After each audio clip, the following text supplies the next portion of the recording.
I was originally pre-med when I was applying to colleges. I wasted a whole semester on organic chemistry. You have to be honest with yourself as well. Drivers in Boston are really bad. If you have any injuries now, I can already kind of help. Curious to hear from you, the PT, what your diagnosis would be. Future PT. All our light bulbs have been going out, like the microwave broke. As like a property manager, it's like I have to report all this. I already feel ahead of the game in that sense. This is like a free therapy session. I learned so much about myself too. Thank God I did, because if I was put on the spot, like that girl, power of the crystal.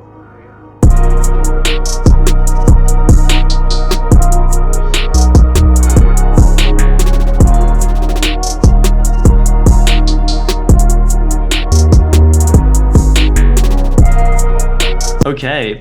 Yo, what's going on, everyone? Welcome back to Sippin Soju, episode 9. We have a very special guest, Miss Kaitlyn Lee. Yay! What's going on, Kaitlyn? Nothing much. You're currently in Boston right now, right?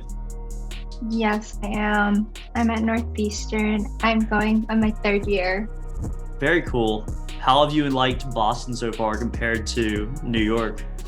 Oh, I feel like it's just not be comparable. Like at first I liked it, then you realize how small the city is, and then like everything closes so early. So I hate it. And I think that's why I go back home like once a month. Yeah, no, Lauren's been telling me that you've been going back every like other month, and it's like super convenient to do so, right? Yeah, like I usually just take the Amtrak because it's only like 4 hours, and like it's so much better than like taking the bus. I mean, I took plane a couple times because it's like really cheap, but with the train, like I can do work on the bus. I mean, on the train, so it's like doesn't take away any of my time. Yeah, super convenient. The whole plane thing's kind of annoying because obviously like Wi-Fi isn't free all the time, but I just normally just like fall Mhm. asleep, so it's just great to catch up on sleep for me.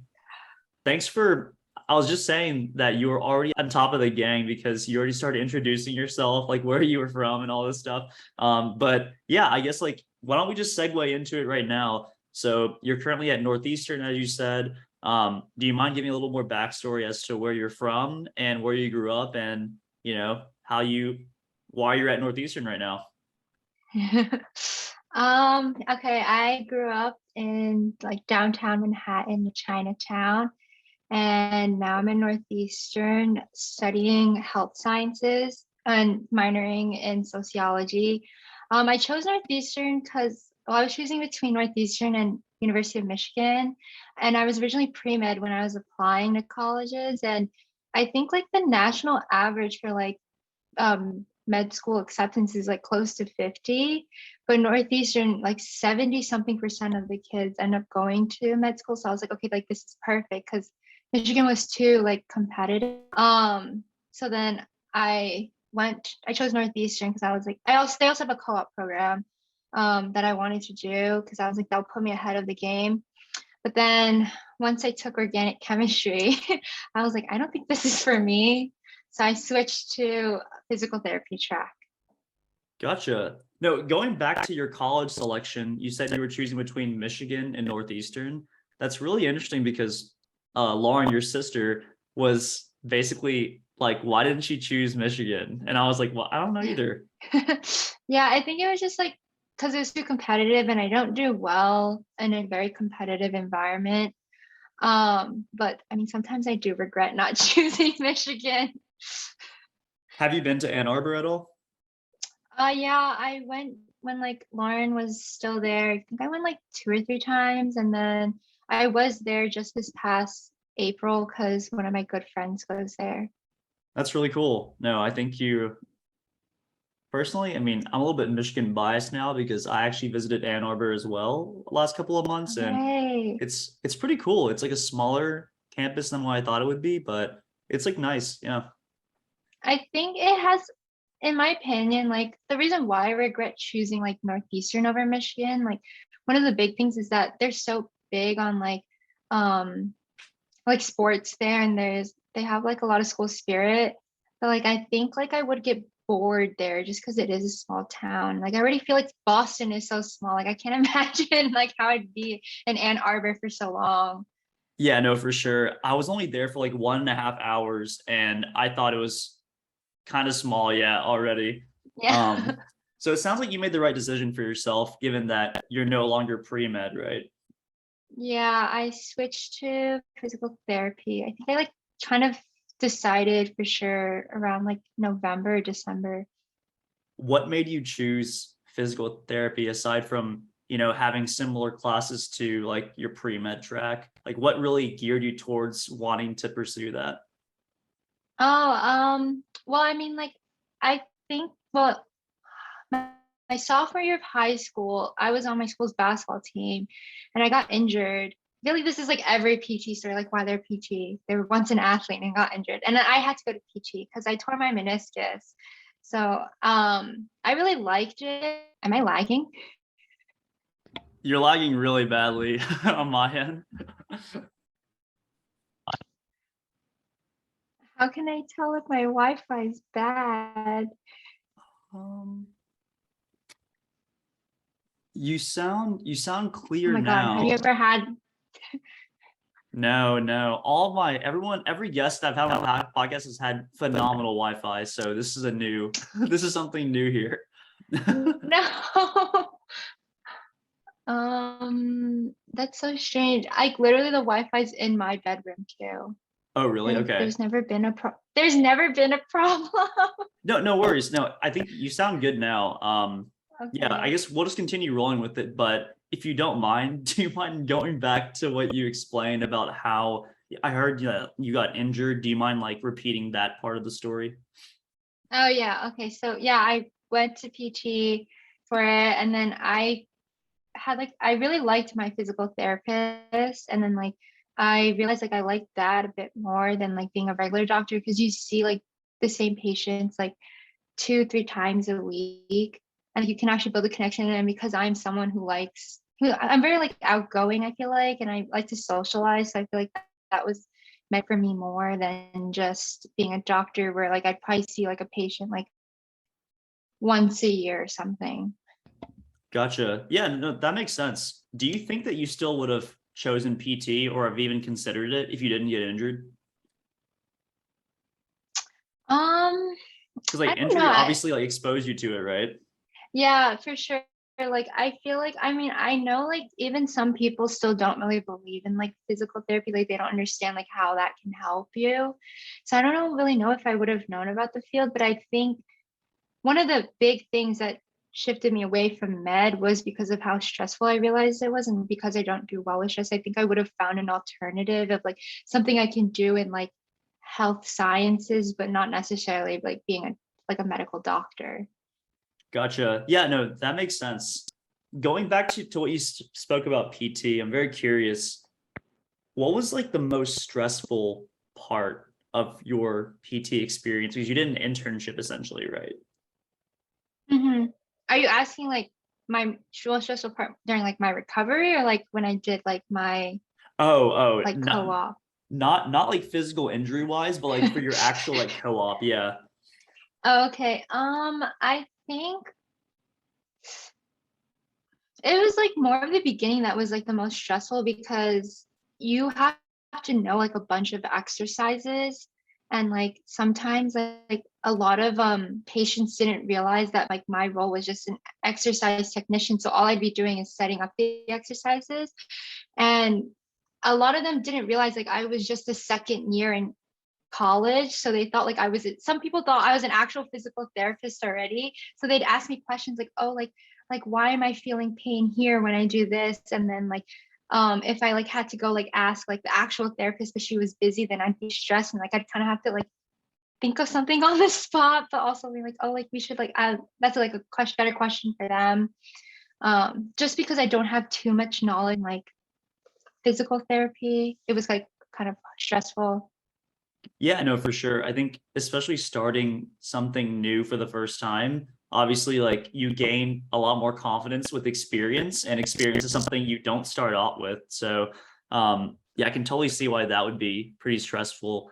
But overall, like, did you think that I guess during your first co-op with PT, did you feel that it was something that you really wanted to pursue further? Because obviously, like, your initial impression is based off of you needing a physical therapist because you were injured, and then maybe you reading more about it, but then actually doing it, did it meet all of your expectations as to what the job really was?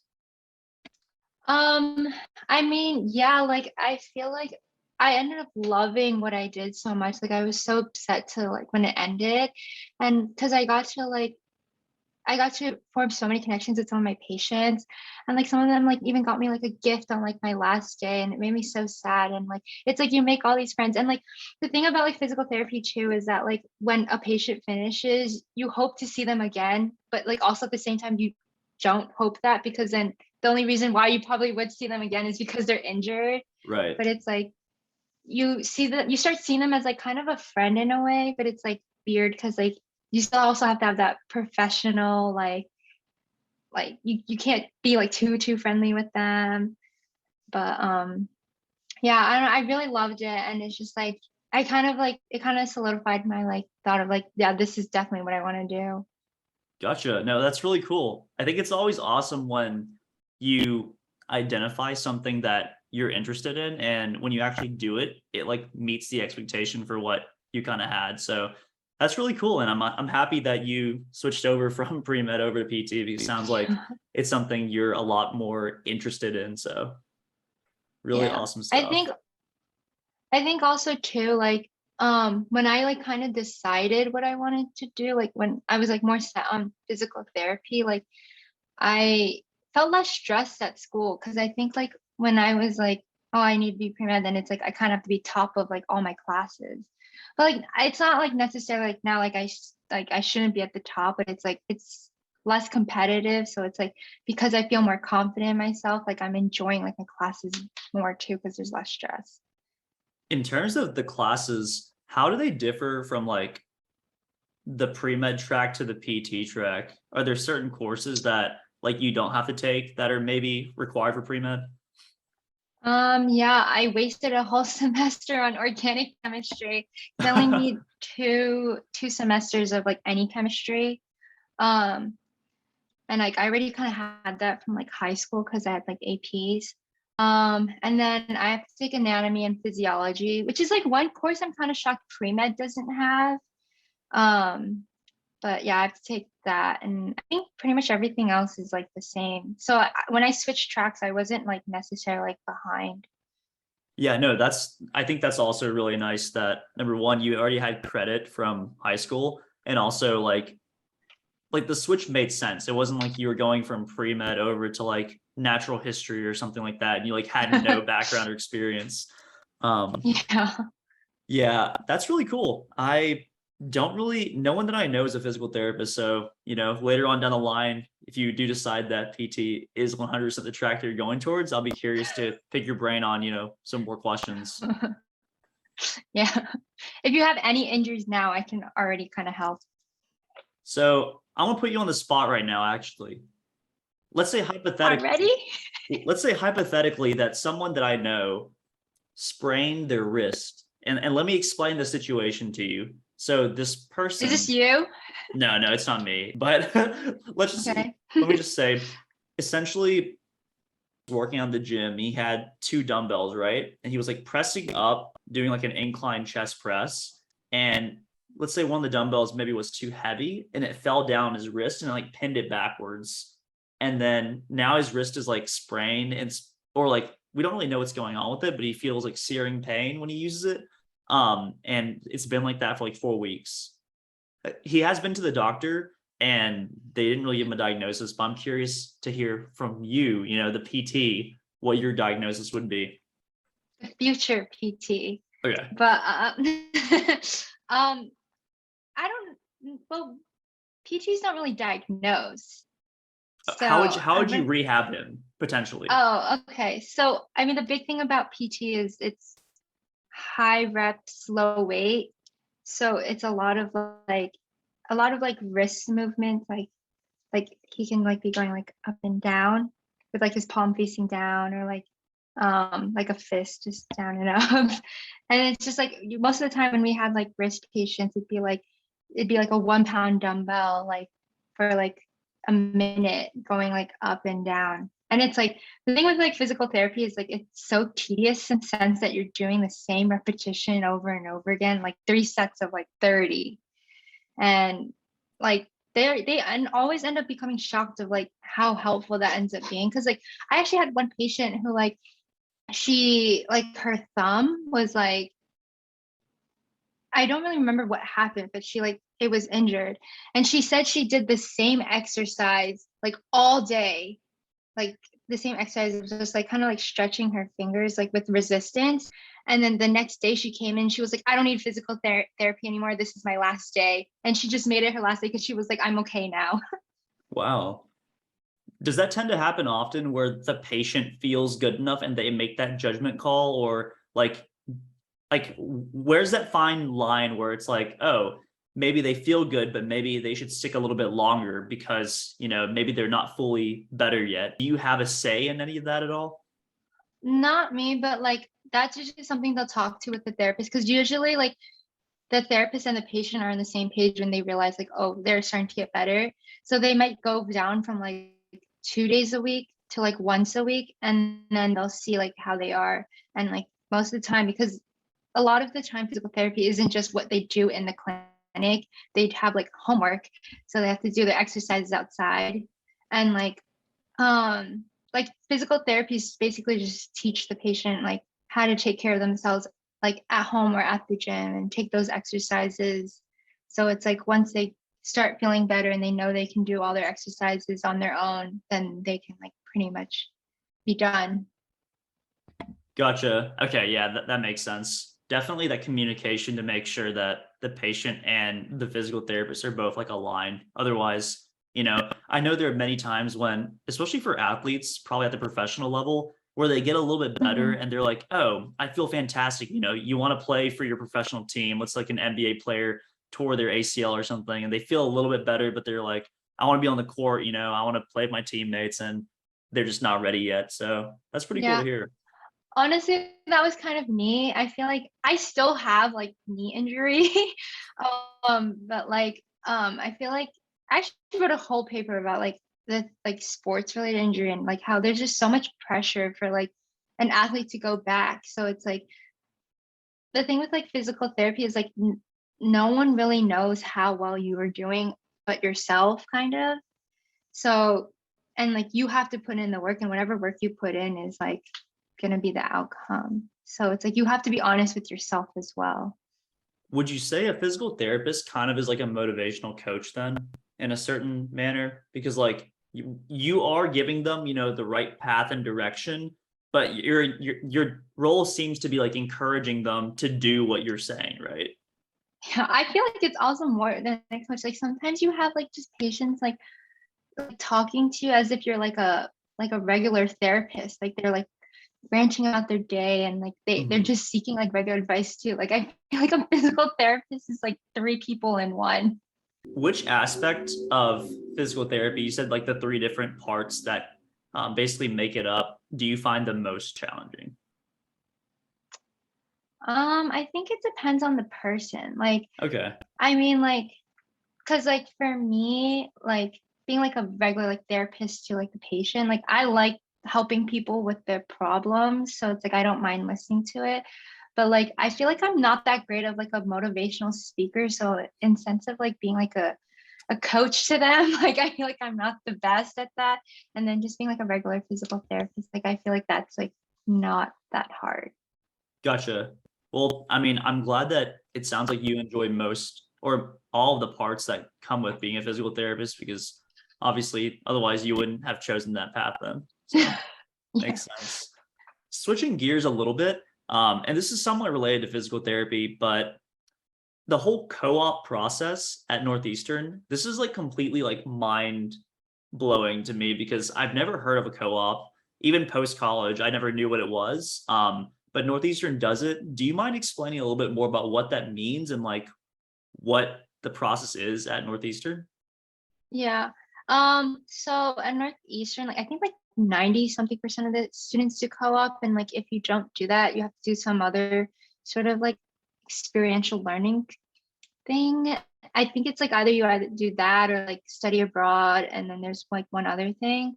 But most people do co-op because basically what happens is like for 6 months. So I just did, there's 2 cycles, there's a fall cycle and a spring cycle. So I just did the spring cycle. So that went from January to June. Instead of taking classes, you work full time in like a professional field that you're interested in. And that's like why most people choose Northeastern for their co-op program. Like I'm sure if you ask like at least half the students, or like maybe even all, like why they chose Northeastern, it's most likely because of co-op. Because it's just like it gives you a better idea of like what you want to do. Because like honestly, like when I was still applying for co-ops, I did like apply for some like pre-med related ones. But then I figured I just try physical therapy to see if like this is even something I want to do. And like yeah, like our school has like certain companies and like jobs like they work with where students can go. But like if a student sees like wants to do a co-op at a place that's not on the website, then they can like request for it to be. And like throughout our 6 months, we have to like still like write things, like answer prompts about like what we've learned and like what we hope to learn and like if we've accomplished that, just to make sure that we're actually like learning from this experience.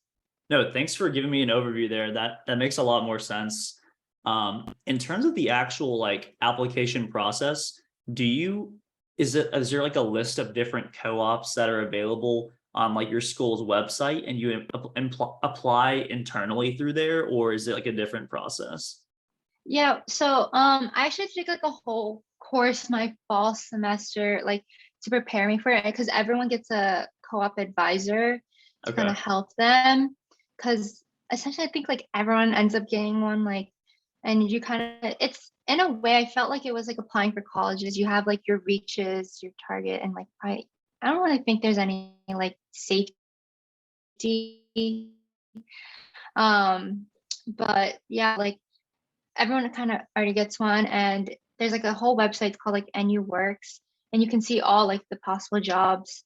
But I stuck to anything related to like health sciences.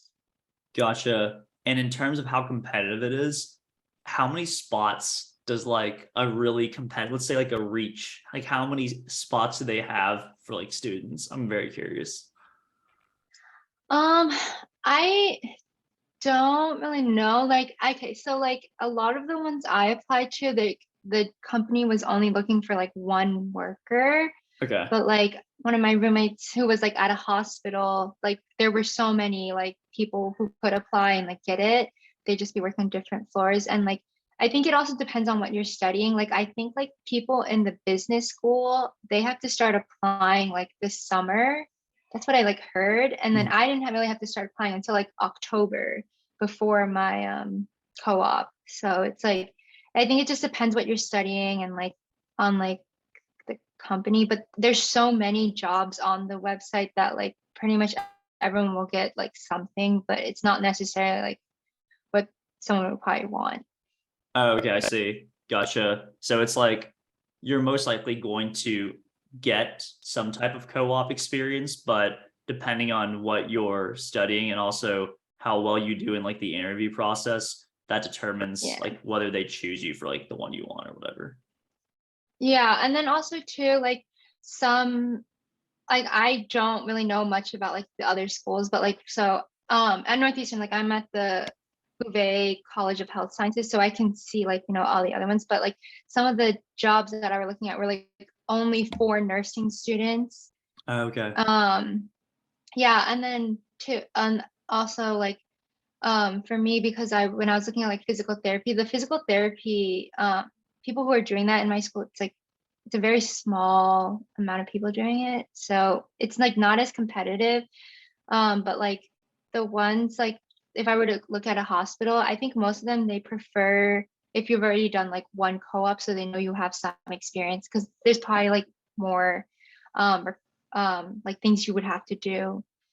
Yeah, no, that makes sense. it's always, I feel like sometimes, especially in our current society, it's super difficult to get even like what they call an entry level job, because in a lot of entry level jobs, they still say like you need 3 years of work experience. It's like, well, how am I supposed Yeah. to, why is it an entry level job then, you know? Yeah. Did you have to do any interviews with like the actual company? Yeah, I did. I did like two interviews, and like thankfully like the one I really wanted, like the one I ended up doing, like um I got it like right away kind of, and I didn't have to like continue on like my search. But like some people like I think they say by like Thanksgiving, like when you for well for me, like you start applying around like October, and like I think that's most people besides like the business school. Okay. And then by like Thanksgiving, most people already have, but sometimes like people don't even have it until like a couple weeks before co-op starts. So it's like it can be very stressful because you're like, I can't imagine when it's like if you don't get a co-op, because then like probably all the classes you want to take already filled up. So Oh, thankfully, right. like that did not happen to me. Yeah. I And forget I do that. hope like because I'm gonna, yeah, you can talk. No, no, for sure. No, no. Continue. Sorry for interrupting. Uh, no, I was just gonna say like, cause I am planning on doing like a second co-op, and like I just hope that like won't happen to me next year. In terms of co-op, the way it works is basically you're doing this like apprenticeship or internship, and then you're not taking classes, right? Because like you said, the class Mm. picking. Yeah, you're not. Unless so a lot of the students here do 5 years instead of 4 years, because since you're not taking classes during co-op, they'll just do an extra year. But I'm kind of just like I want to get out of here and like go to PT school and then just start my job. So I did take summer classes, which is like kind of common, I think. Um, but like some people won't even bother taking classes while working full time. Because it was pretty stressful. Even though I was taking like two classes, it was hard to manage that and a full-time job. Yeah, no, Lauren really told me about like how you were just so busy with everything that you had going on. And honestly, even being a college student, like I can't imagine doing anything remotely related to like an internship during college, just because like, I mean, pre-med classes are already pretty hard and, you know, it's a lot of commitment. Yeah, yeah. But And like I think also too, yeah, like it's just I had like such a weird schedule. Like some days I'd end at like 8 p.m. and then the next day I had to be at work by 7. So it's like I would get home around 9 and then the next day wake up around like 5. So I don't have much time in my day to like sleep and do work. yeah, I mean, like that's basically like you're a working adult, like straight out of college, and you're taking like additional classes on the side. That's kind of what like it feels like in my head, but I'm sure you have Yeah. more you have more of an experience in that way. The fact that you actually went out of your way to prepare for this podcast, I am personally very honored that you did that, because a lot of guests I've had, they, well, to be fair, I haven't really told them anything at all previously, but yeah, no, thanks for your support on the podcast on previous episodes, and for watching some of them, right? Yeah, I liked, subscribed, I rated. I subscribe both on YouTube and Spotify. Oh my goodness. You know, if Sippin Soju podcast ever does, you know, an affiliate athlete program, you'll be one of the first ones on the list. This is not an Don't worry. athletic company though, so I can also be your social media manager, help promote it. I oh think I'd be good yeah. at that. That's actually one reason why I was super stoked that you want to be on the podcast, because you're like famous on like, well, not famous, but like you're like really, really, you know, popular on different social media platforms. Can definitely get this podcast out there to the masses, you know? Okay, well, I think for Instagram, the only reason why I have a lot is because I went to such a big high school. I'm pretty sure like over half my followers are people from my high school. Are you serious? How many people were in your high school? Like 6,000. That's I'm pretty literally the sure size of my college undergraduate class. exactly. That's crazy. Wait, this is a perfect segue. Kaitlyn, you're really on top of it here, because another question I had on my list was like general high school experience. Like, how was that having so many classmates? I want to hear all the tea, so please spill it. You can start with like where you went to high school at. Okay, I went to, I don't even know if it's like the biggest in New York City, but I think it is. It's called Brooklyn Technical High School. It was terrible. I hated it. Um, I feel like I don't even remember much because I hated it so much and I try to block it out. But being with a lot, like it was crazy because I went to a middle school where I graduated with like 23 other kids. So Really like small. really, really small private Catholic school to like a big public school. And I thought it would be better because honestly, when I was in like a small school, it was like everyone knew my business Mhm. and like everyone knew each other's, and it was just like, I don't want that. And then like with high school, I was like, okay, well, like, there's so many people, like no one's really gonna know like me or like anyone. But then I just felt like because there's so many people, it's just like you always hear things and like it kind of felt the same in my opinion, if anything worse, because I really liked how small my like middle school was in the sense that, I mean, I practically grew up with like most of my friends. Like I knew them since pre-K and then we graduated together in like eighth grade. So it's like it was very like nice in the sense that it's like they felt like family. Whereas Mhm. like high school was just like so many people, but like I think like the friendships I made in high school were much more genuine in the sense that because in high school you're constantly growing and changing, like physically and mentally. It's like your friendships mean more because a lot of my friends in high school that I still have today, it's like they've seen like the worst and like they're still with me. Like I feel like I'm almost at my best, but it's like they've been through everything with me. Yeah, they've seen you through the glow up. Is that what you're saying? The mental glow up and the Yeah. physical. No, that's cool. Do you feel that like high school was especially challenging for you because you basically jumped from a really, really small class size to a really large one? Like if it was maybe not 6,000, if it was maybe a couple hundred, like 500, do you feel like that would have been better for you, or do you think that didn't matter? Um, Honestly, I don't think like size matters for me in that sense. I think it was just like high school. I went to a very competitive high school where like I had to take a test to get in. Because like New York City has that whole like public school system. I don't think they do it anymore though. I don't really know because like there was like people were like against like how you have to take a test because it's just like how can one test like say everything about you? Because like honestly, like I'm not even a good test taker. So Yeah. it's like if I had a bad day and like I did poorly on that test, that standardized test, and I didn't get in like and like I ended up in like a just a regular public school. Like it's just like I don't know. I don't know how I feel about it now because like honestly, like there wasn't much diversity either in the schools. Like and I think that's like why they like stopped it.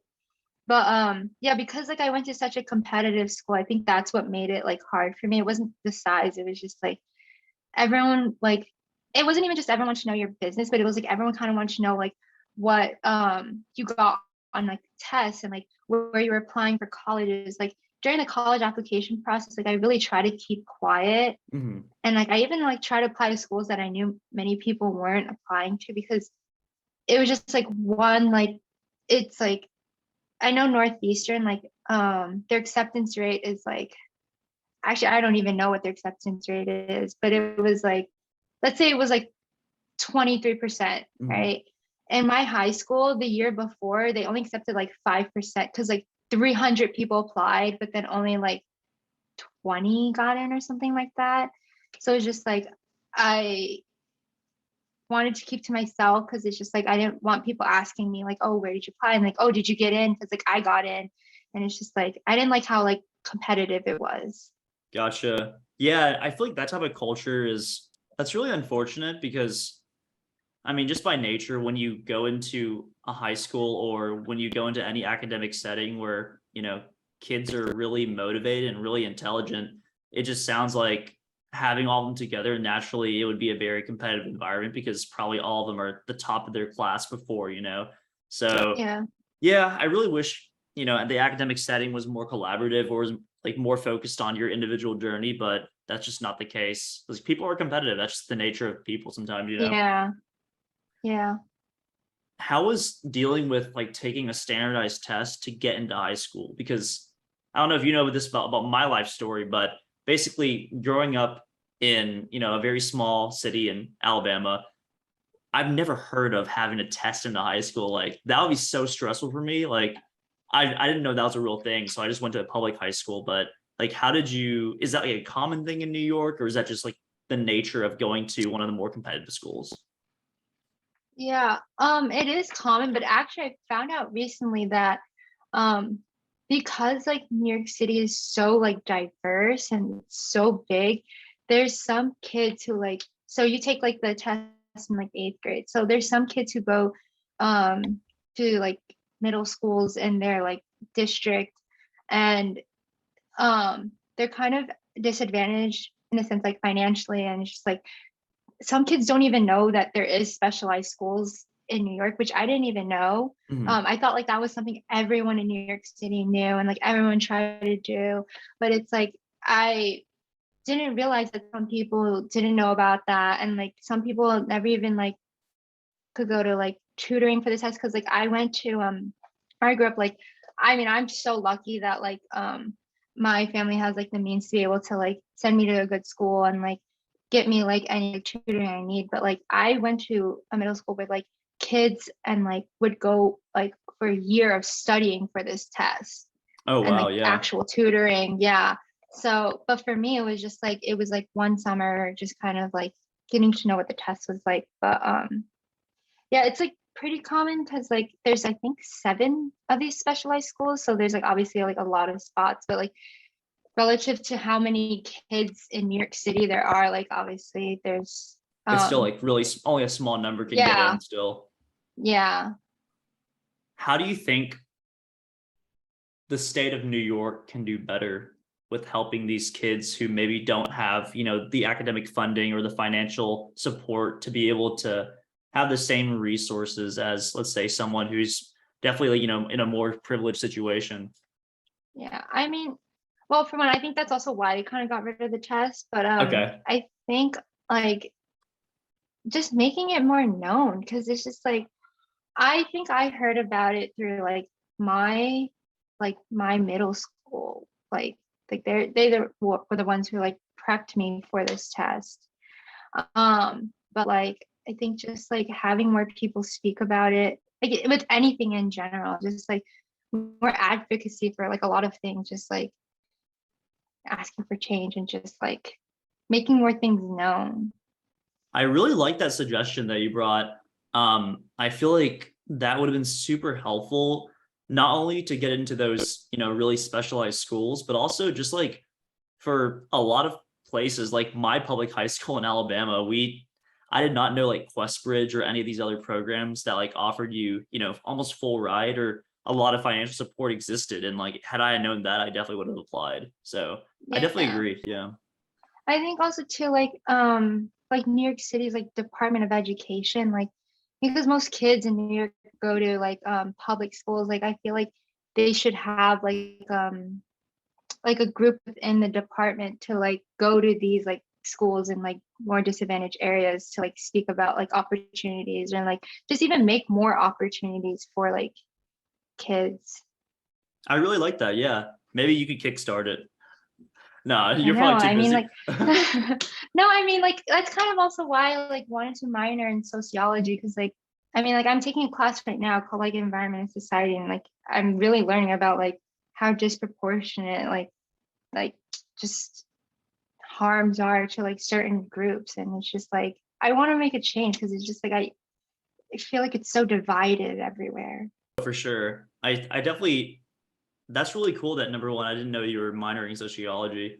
And number two, yeah, I feel like it's like the first step is definitely, recognition, knowing that there is, a discrepancy or a problem happening. And number two is obviously to take action or to like, spread the word. And that's really cool that it's something that you seem to be very interested in. So Yeah. very cool stuff.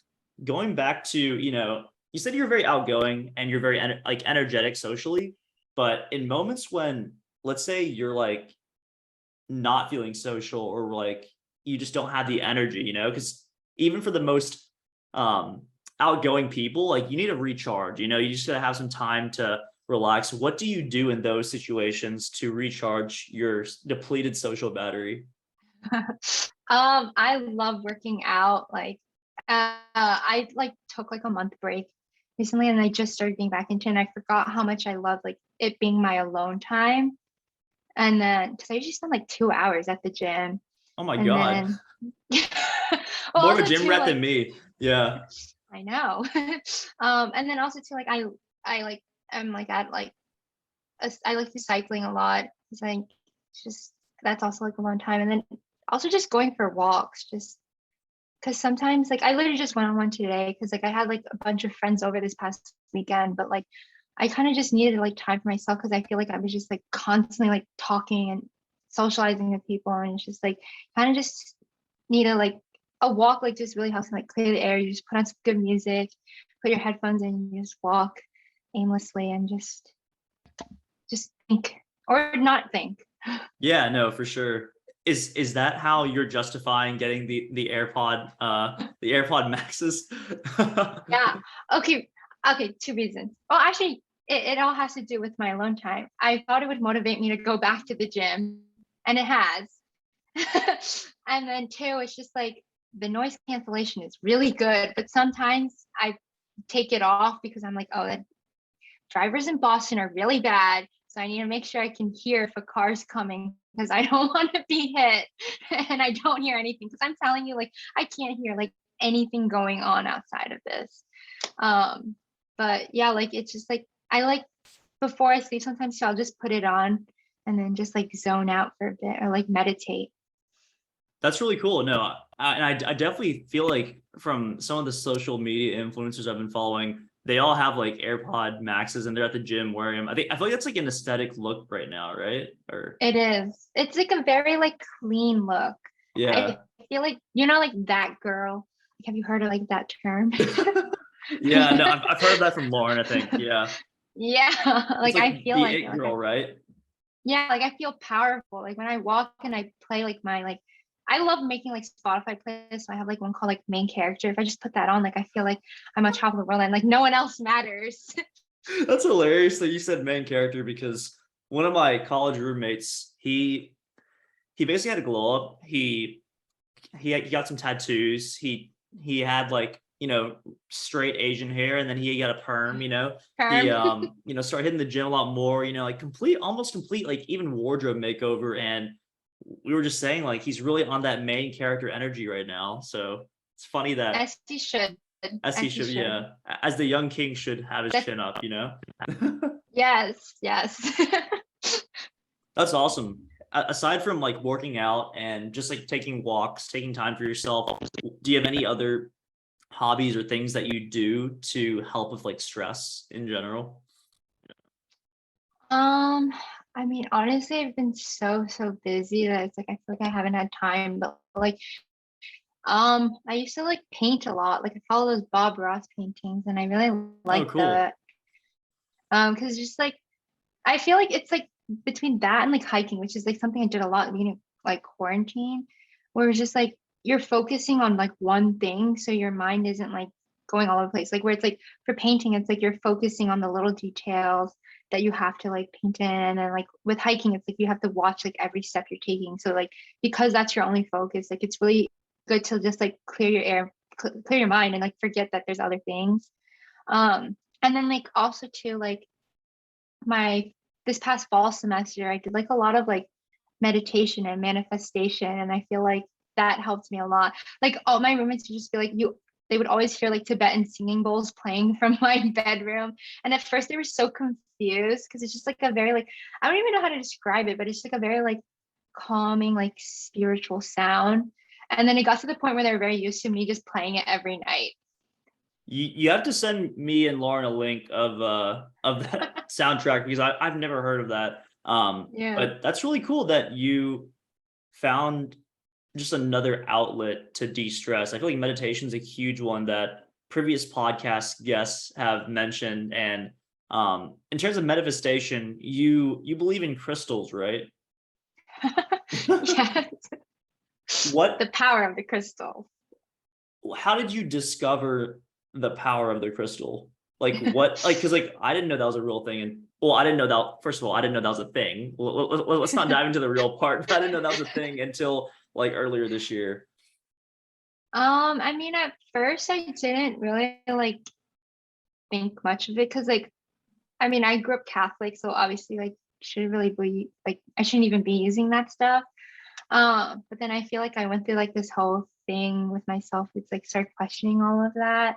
And then I decided to like connect with my spiritual self more because like my best friend, she was like she like used crystals and like also like a lot of my other friends too, they started using it and they started like talking about all these things that happened to them. And then I was like, okay, like I was like, I guess I'll give it a try. And then I think there's like a couple like popular like, crystal stores in like New York.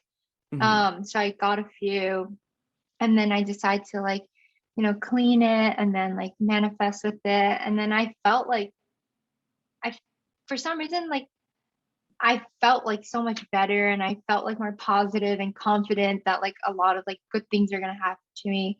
And I feel like I kind of turned to it just because it was like I felt a little lost and I was like, I don't know what I was doing. And it's like there's so many things I want to accomplish, but like I was like, I could use some support. Yeah, no, for sure. I'm really glad that you again found another outlet that is causing you to not only de-stress but also like to help build yourself up. I feel like one of those things that maybe is a byproduct of, whether it's looking at crystals or harnessing the power of them or something else, it's like having a positive mindset and like believing that, in the future, good things are bound to happen eventually. So I think that is another great thing that comes with what you're doing. Yeah. And like, I mean, I feel like also part of it was just like, because like I did like over a year of like therapy and like I learned like a lot of it is like yourself and like your whatever thoughts you feed yourself. And like once I started feeding myself more positive thoughts, like it started showing on like the outside where it's like feel like I was just like I had a more like positive aura, I feel like, and I just like I started attracting more like good things instead of negative. No, that's really good. I'm glad you're continuing that, Kaitlyn, because yeah, definitely with school is difficult, internships and co-ops are difficult, life is just difficult. So it's good to, take these small things and, help them along the way. Um, Switching gears just a little bit, you're currently in Boston and you're in a house, is that correct? An apartment. An apartment, okay. Yeah. Was going to ask if we could talk about real estate because I'm very curious to hear a little bit about that, if that's cool with you. Yeah, that's fine. Yeah. So I had to look for apartment to rent, right? But most of the apartments here are like really bad. There's a lot of like mice and it's run down. Oh, And like, wow. yeah, and like I always knew like my parents wanted to invest in real estate and like they even told Lauren to do that in Michigan, but she never did that. So I was like, I'll do it here. I'll help them. And I mean also kind of like being like a real estate agent was always like or doing something in real estate was like something I kind of always wanted to do. So I feel like my parents kind of threw me in the deep end was just like you go find an apartment and then like basically was like you could be the property manager and all of that. And then I was like, okay, I can do this. Your parents threw you kind of into the deep end with like trying to figure out the entire process. How did you go about identifying that exact apartment and like coming from someone who this is really cool because you hadn't have no prior real estate experience. You have no prior experience really looking at buying property, right? So like I'm curious to hear how you went about that process. Um okay, well first, I mean I think I just went on Zillow and then like I just went to a bunch of open houses.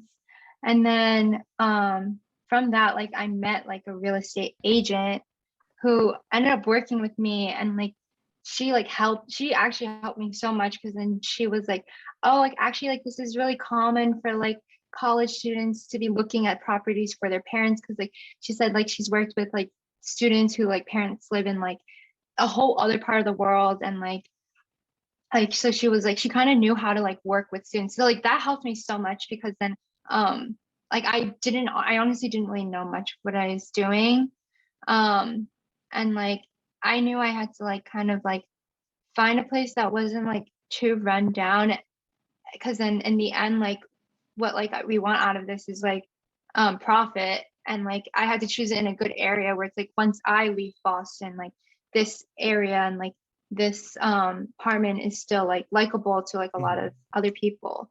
So I'm like, when I found this one, like it was like within like the price range that like my parents were looking for, and then it's also really close to all the like hospitals near us. So like it's called like Longwood Medical Area, so there's like, I don't know how many hospitals are in that area, but there's a lot.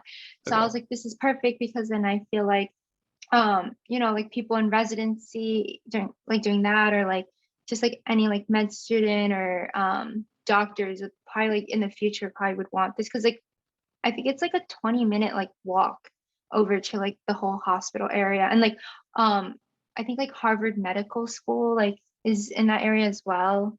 It's like super So it's convenient just for a like lot of people. looking at it like, yeah, like just looking like in the future, like if this is like profitable in the long run, like once I'm done. And then so once we found out, I was like, okay, this is gonna be fine. But honestly, like it's been so bad lately, because for some reason all our light bulbs have been going out, like the microwave broke, and it's just like, as like a property manager, it's like I have to report all this to like my parents, and then like figure out what to do. And then it's just like, I honestly, I was like to my parents, I was like, I should put this on my LinkedIn. Like I was like, this is a whole job itself. No, actually though, I feel like just navigating that process is really, really cool for someone your age who's like so young. Because like this is what everyone has to do at some point in their life, and you get the experience Yeah. earlier on. So I think it's very valid that you're on LinkedIn. Like definitely. Like you are, I mean, you went through Yeah. that process. Yeah. And it was just like, to me, it was like, I was like, I felt very accomplished, because I felt like I learned so much at like, well, at the time I was only 19, and I was like, how many 19-year-olds know what to look for when they're buying property, or like know what it's like to just do all this stuff? And like even now, like there's still so much responsibility with me, like making sure like rent is like collected on time and this and that. And it's just like I really feel ahead of the game in that sense too. So I'm like very grateful for that. Yeah, for sure. I was wondering like how is it that so you're currently living with like some roommates who you are pretty good friends with, right? Or like you knew previously? Yeah. Okay. Like I only knew one of them previously. gotcha, okay. How Yeah. is how is living with a roommate who but like you kind of have to be, a manager in that sense because like, to a certain extent you're their friend, but also like if they don't pay rent or if they don't not taking care of the property, that's a problem. How do you navigate that Yeah. conversation? I mean, I think the good thing about like my friends is that like I trust them, and I kind of knew that like they would do this, like they would like pay the rent and they would like take care of everything, just because like I mean like I lived with, so I have three roommates right now. Two of them I lived with like my fall semester. So it's just like I kind of like developed a friendship where it's like I already trusted them and I knew what Mhm. they would be like, because I don't think I would have like done all this if I didn't really know them. Sure. But like it's just like I hope I never have to like come to that where it's like they don't pay rent, like knock on wood. Yeah, But yeah. obviously it's like hard. I feel like it's like that whole thing where it's like don't mix like business with pleasure. It's like it's like hard to be like have your friends, but then also like kind of be like their landlord in a sense too. It's like but it's just like I feel like too, like because we're all such good friends, it's like at the end of the day, like we understand like what is expected of each other kind of too. And it's like if we need to have that like conversation, as awkward as it may be, like it's just like it's for the better in the end, and like just talking it out. Yeah, no, that makes sense. That's also really good that you knew really well two of your roommates. That's good that you at least knew like how they were as people outside of just like normal activities. Because when you actually live with them, things could be different. So that's really cool. A lot of learning on your end. So you're doing the co-op. school, being a real estate agent, or being a real estate manager slash property buyer. If you could name three things based on your experience from helping purchase this one apartment, what are three things in an apartment or house that are very, very important features to look at? Location, Okay. the amenities, like the big plus about like this apartment is it had a washer and dryer, and like most apartments in like or houses in Boston don't have that. Oh So wow, I did not know that. I did not want to be walking with like my huge load of laundry. Um, the third thing would probably just be, I guess like making sure there's not many like things you have to like fix. Like the good thing too about this was like how I mentioned before, like a lot of like the houses here are like run down. Like Mhm. the nice ones are so expensive, but like making like this apartment was like perfect. Like we didn't have to like fix many things. It's like not much money out of our pocket in the end because it seemed like relatively new. Gotcha. Those are really good tips. Thanks for sharing those. Everyone who's watching the podcast, comment W Kaitlyn below in the comment section for that helpful advice. I think like the main reason why I prepared for this was because I saw like all your titles and like everyone looked so like I mean like everyone is much older than me, but it's just like everyone was like doing something with their lives and like they seem so successful already, and then here I am just 20 years old trying to get by. No, and that's really interesting that you mentioned that, because just to anyone else who's watching who's in a similar age range or position or being in college like you, like if they look at this podcast, they'll be like, oh my goodness, she's doing co-ops, she's taking like PT classes, she bought property, like like all these things, like it's like there's always things that you're doing that you don't give enough credit to, and I feel like you're doing a lot, so I think you're doing well. Thank you. Means a lot. Okay, I think this is going to be a great time to do the halftime show. No. Do you know what the halftime show is, first of all? I think it's like you ask trivia questions, and if I get it wrong, I have to dance. Kaitlyn, you came prepared. You came very prepared. Thank God I did, because if I was put on the spot to dance, I would not know what to do. Hilarious. So I learned one TikTok dance for this. I have to see this. To anyone who's watching for the first time, basically halftime show is I'll ask three trivia questions and to Kaitlyn, and basically if Kaitlyn gets all three correct, then I have to do a dance or sing a song for choice. For like, maybe let's say like 15 or 30 seconds. However, if Kaitlyn gets any of these three questions wrong, then Kaitlyn will have to either dance or sing a song. So so I get to pick. Oh no. I was waiting for that. But don't let this scare you. For previous trivia questions, they've all been randomized. They've all been like random topics, but I'm going to pick something that's near and dear to your heart. So this should be what we call a breeze. Okay. Please do, because I am terrible at trivia questions. Oh, I am too. I did trivia randomly the other day, and I did worse than everyone that I've had on the podcast. So this is why I'm the host. I don't do the trivia myself. I can only do if it's like multiple choice. Oh, these are not multiple choice. I know, and that scares me. Okay, are you ready for your first question? No, but let's do it. Okay. First question is, when was Northeastern established? What year? I want to say 1893 because that number just came in my head, but I doubt it. How about this? I'll give you. If you have the right decade, if you have like the right like decade, then I'll give it to you. Okay. Um, maybe it's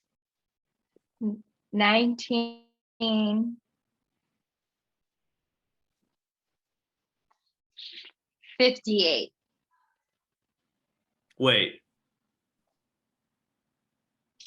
What? you just said that 1893 came to your head, right? Yeah, but that sounded so wrong. Interesting. So is the 19 Was I closer?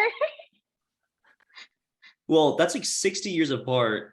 I know. I feel like you would know like when your school was founded. No, is that No, not something that people I look into? no.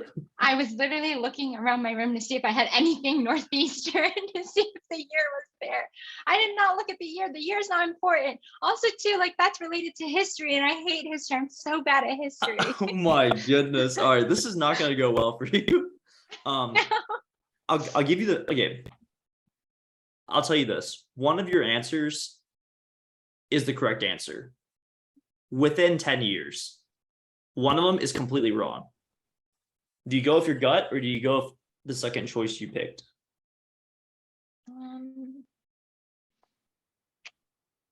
I'm gonna go with my gut. You got it right. So Northeastern, now you know, okay, I'm educating you on Northeastern. It was established in 1898, apparently. Yeah. Isn't that Wait, crazy? what did I say? You said 1893, I think. Yeah, so I was I super was close. so close. Yeah, no, Wow. I was impressed when you said that, but then you were like, no, that's completely wrong. And I was like, That sounded really old. yeah. That's why. So I think one of the first schools was like I think like Harvard or something like that. Or maybe even Yale. And Yale was 1700, Oh 1701. my So gosh. like Northeastern, like I mean, like I'm pretty sure it's been around for a while, you know? So like that kind of makes sense. But also, yeah, like 1800s, whenever you hear the 18, it's like that's super old, you know? Okay, so you got that one. The next Only one, 5 years off. I I'm so proud know. of myself. Okay, let me calm down because I think I'm gonna get this second one wrong. You know what? I'll give you 5 seconds to celebrate because you know you deserve No, that no, no, one. no, no. I So have to be humble. I have to be humble because if I'm too much in my head, then I'm really gonna it's gonna be so embarrassing when I get this next one wrong. all right, question number 2. You ready? No. Cool. What were two former names of Northeastern? I don't know at all. So currently it's called Northeastern University, right? Okay. That's supposed to be a yes, not an okay question mark. Yes. So okay. This is gonna be rough. So the two other names, at one point it was called Northeastern College. So they switched it from Northeastern College to Northeastern University. And then the second one, which was a huge stretch, it was called Evening Institute for Younger Men. Did you know that at all? I think I knew something about like just men. I mean, like, I don't know if the school was like just for men first. I think way That's back in I the feel like most day. schools were anyways were Yeah, like I know yeah. my high school was originally just for men too. I feel like Northeastern College was gonna be one of my guesses, but I definitely would not have gone that second one. No worries. Yeah, that was a stretch. Um, just looking over. So I also tried to, you know, do a little bit of history digging myself before this, and from what I could tell, it basically said that, yeah, like when it was first founded, it was called Evening Institute for Younger Men, and basically a good education for any young man of moral character with a YMCA membership was granted to this university. So that's kind of interesting.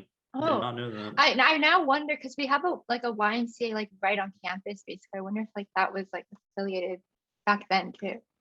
It was. So the Oh YMCA, wow. do you know what it stands for? Because I didn't. Young Men Christian Association. How did you wait? That's all. Yeah, that's exactly what it is. I'm very Oh, impressed. Yeah, that's crazy. How did you know that? I feel like I heard it somewhere one time. So apparently, the directors of the Boston YMCA they created um Northeastern University. That's wild. That's so cool. I'm Yeah. pretty sure that what I'm saying now is like a gym, and there's like there might be like Northeastern students living in there or something. Like I don't know what it is. And there's also a homeless shelter in there now too, which is pretty Oh, cool. yeah, no, that's So super much in there. cool. It's a huge building. Hey, you know what? This is honestly the best halftime show ever because I feel like you learned something new, right? Like related to your college, Yes. right?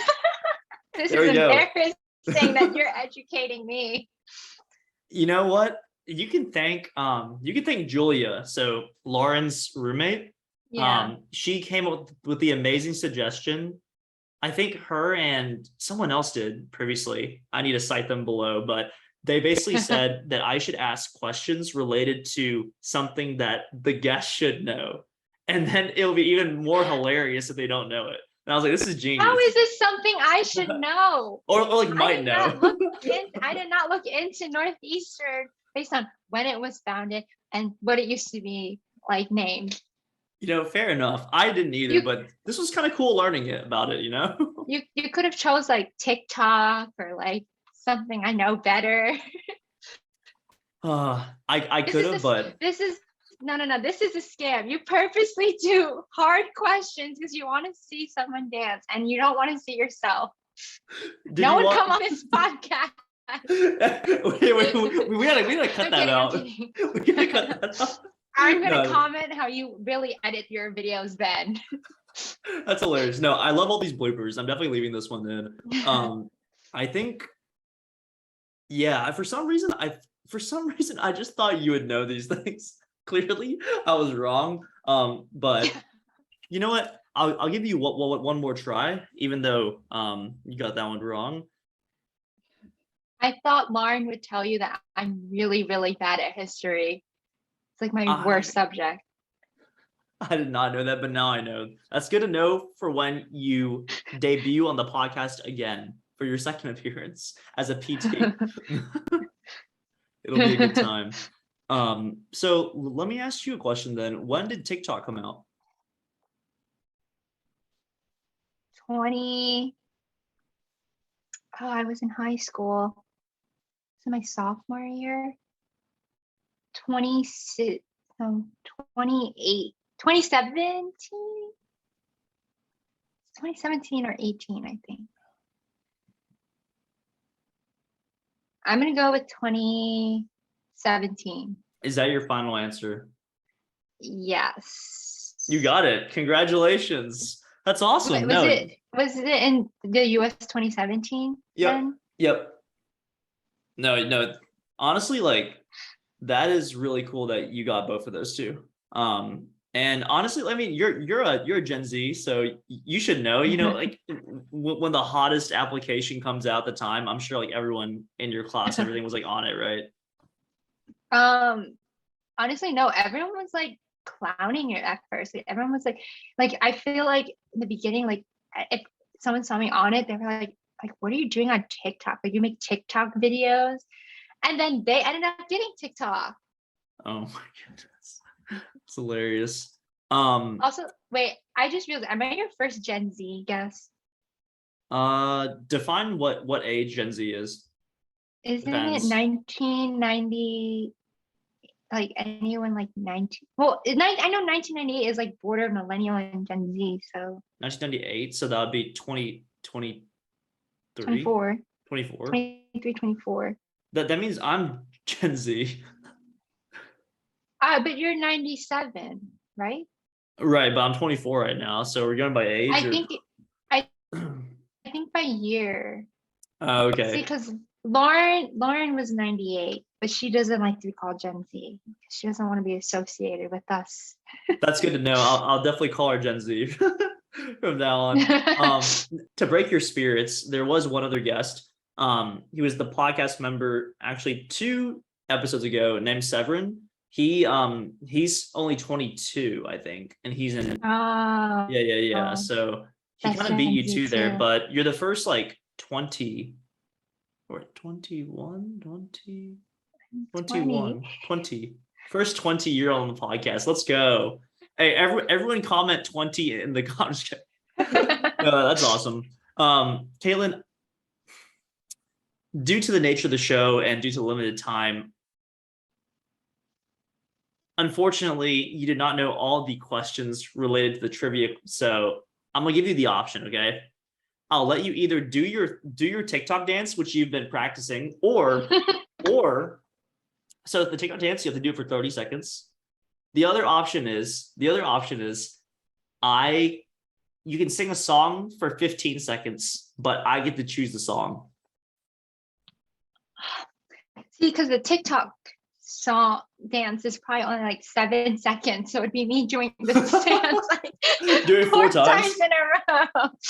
And I only practiced it for like 5 minutes before this, so I don't really remember it. Oh yeah, how about this? Or I'll make it interesting, okay? We'll give the people the best of both worlds. You only have to do the TikTok dance for 7 seconds, and then you sing 10 seconds of a song that I choose. Can I know the song first? You know the song. Lauren told me you know the song. Oh no. Does that sound fair? Okay. Oh, my singing is so bad. No. You're good. All right. So you want to do the dance first? I'm very curious. Like, are you gonna do some Renegade or what's going on here? No. Can I play this song? Yeah. No, you got it. And don't worry. I'll throw on a different song when you actually do it on the video. It'll be funny. Real TikTokers will know. Real TikTokers will know which dance I'm doing then. Okay. Okay. I'm gonna sit back and let you take the floor. All right, everyone. We have Kaitlyn's debut as the next TikTok star. So please. I already am a TikTok star. Oh, you are as well. Yeah, I forget. No, That's just disrespectful. Oh, I'm scared. Okay. Wait, I have to raise the volume.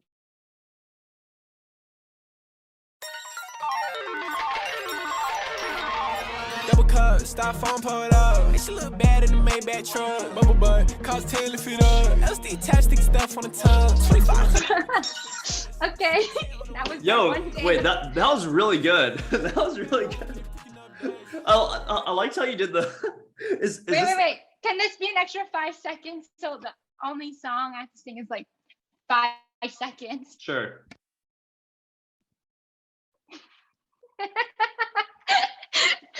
That's like the I'm chill one, right?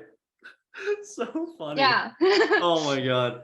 All right, thank you for doing that. You really owned it. You rocked it. That's honestly probably one of the best dances I've had on the podcast. For the other ones, not trying to throw shade, but I really had to do some heavy editing with like some other things on there to make it look a lot more lit, including myself. My dance was awful. But thank you for doing that, Kaitlyn. You obviously are a TikTok star. I'll drop your TikTok and all your social media handles in the description. Thank you. Now for the song. Are you ready? I'm gonna send you the lyrics that I want you to sing. Oh no. Can I have like a karaoke version of the audio song playing so I can have a beat? Or is this full like acapella? It's full acapella. Full acapella. Let's see. You should do a rap. All right, here, I got you. Here. I'm gonna send this to your phone, okay? Oh, this is gonna be awesome. Oh, good. You know this song, right? It's a rap. Yes. Okay. If you want to have a beat, you can totally do that too if you want. Okay, that would help me. I should have done 30 seconds of this. Wait, can you actually do 30 seconds of this? Like, yeah. No. I can do the whole song. Do you mind blessing the people with just a little more than just that snippet I gave you? Okay. Wait. Let me see if I can play it on my my laptop so that you don't hear it and you don't get like fully demonetized. Yeah, for sure. No, I'm losing money on this podcast. Because time is money. And I'm not getting monetized. But no. Okay, wait. All right. Ready? Let's go. Unless you got fun, son. Boy toy named Troy used to live in Detroit. Big dope dealer money, he was getting some coins.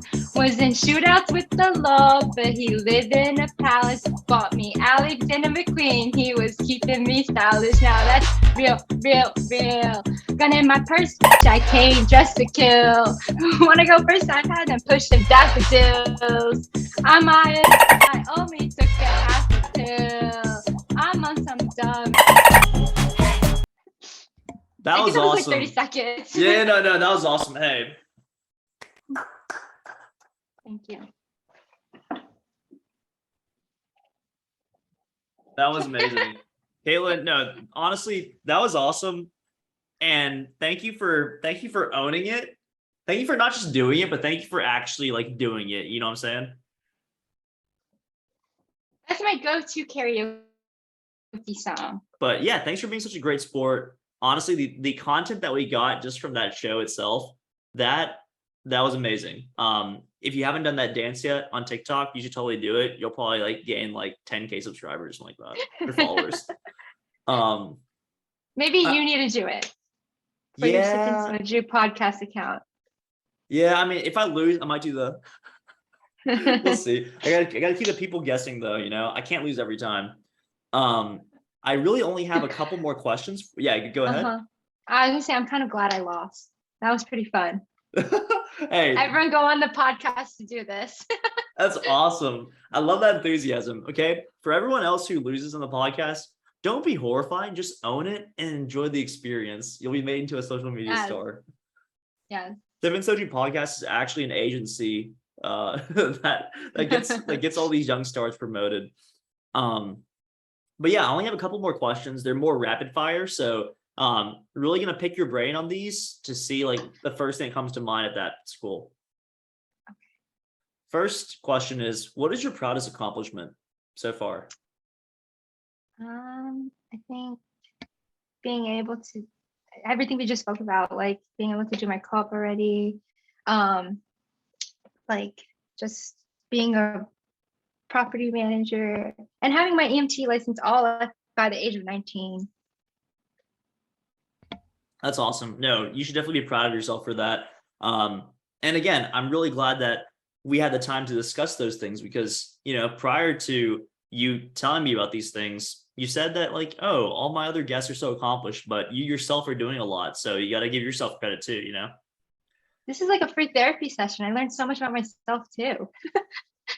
I should be a therapist, you know, in another life, who knows? Going on the flip side, what is your biggest regret? Or do you have a regret at all?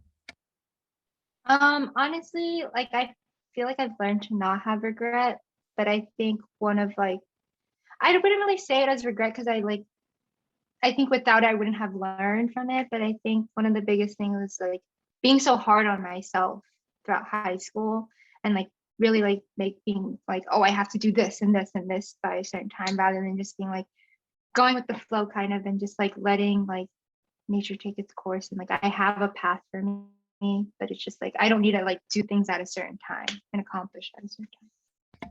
I'm really glad you mentioned that. And also I'm glad that you now have this mindset where you don't have regret anymore because again, like everyone has their own journey and path and it's never really linear. You know, we all come from different family circumstances. We all have different life events that make us think and make us do certain things. So, you know, don't be hard on yourself. And I'm glad that you have like adapted this new mindset. So that's really good.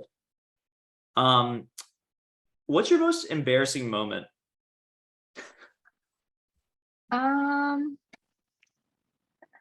I don't know. I feel like I like blocked it out.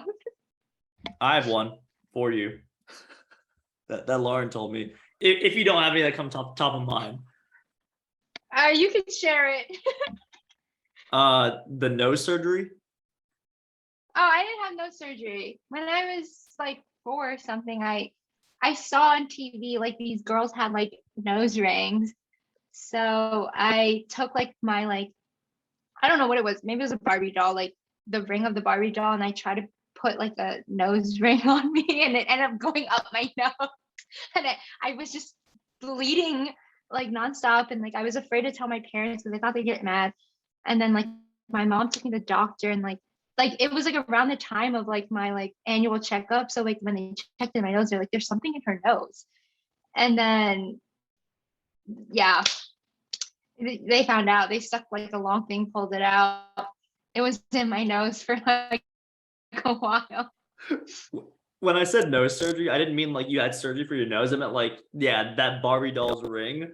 That's so funny. I mean, I'm glad, like, it sounds like that's not your most embarrassing moment, but that's like something really funny. Yeah, I mean, you're okay now. To this day, every time I press down right here, it kind of hurts still. How deep did you shove that in your nose? Like, how does that happen? It was like, I'm pretty sure like up to here. Oh my god. We gotta throw a picture of the Barbie doll's ring on the podcast. I don't even think I remember it was like a little like pearl ring with like a pink flower. Pink flower, okay. I'll be doing a little deep dive for that. Oh my goodness. Okay, just because like I exposed you about the nose thing, I'll expose myself real quick as well. I actually had nose surgery. It wasn't like cosmetic wise, because like as a kid, I had lots of allergies to like everything, like plants and everything. So I had sinus surgery where they basically like take a tube and they like clean out your sinuses, so like everywhere around here. And afterwards, I had to wear this thing called a mustache. It's like this thick piece of gauze you put under your nose, and it's like this thick and wide. And I had to wear a strap around my head, and I had to do that the entire summer. So like 3 months, I had to wear this. I had to change a piece of gauze like twice a day, and like I couldn't blow my nose for 3 months. It was so difficult. Oh my gosh. Yeah. So Wait, did you have a tan line then? No, I never went outside. I stayed inside. That's so sad. Yeah, I mean it was, but like I don't want to be seen outside with that piece of gauze on my face. But that we can bond over those moments. So all in all, I think it was a lot of fun now that we're both almost recovered. So jumping back to some of the questions, what's your goal within the next year? I think just like finishing like my 3rd year and being able to get like a more advanced co-op, preferably one in like a hospital this time. What about in 5 years? 5 years, I think I'll be like done with PT school by that time. Yeah. Hopefully like maybe like a travel PT or just a PT somewhere. And with 5 years being so far away, looking a little bit past that even, what about in 10 years? Hopefully maybe like either starting to get closer to opening my own practice, or already have opened my own practice in clinic. Hey, I like that. Looking for yourself in the future. That's awesome.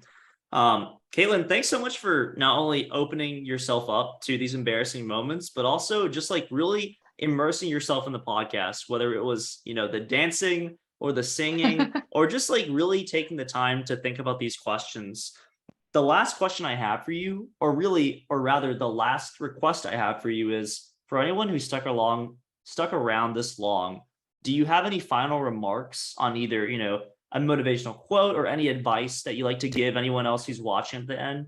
Just a little something extra. Don't be so hard on yourself, and like don't compare yourself to others like on your journey, because everyone's on a different path, and just because someone is doing so much at like this point in time doesn't necessarily mean you have to be doing that as well. Kaitlyn, again, thanks so much for being on the podcast. You really rocked it. You're a rock star. Thank you for having me.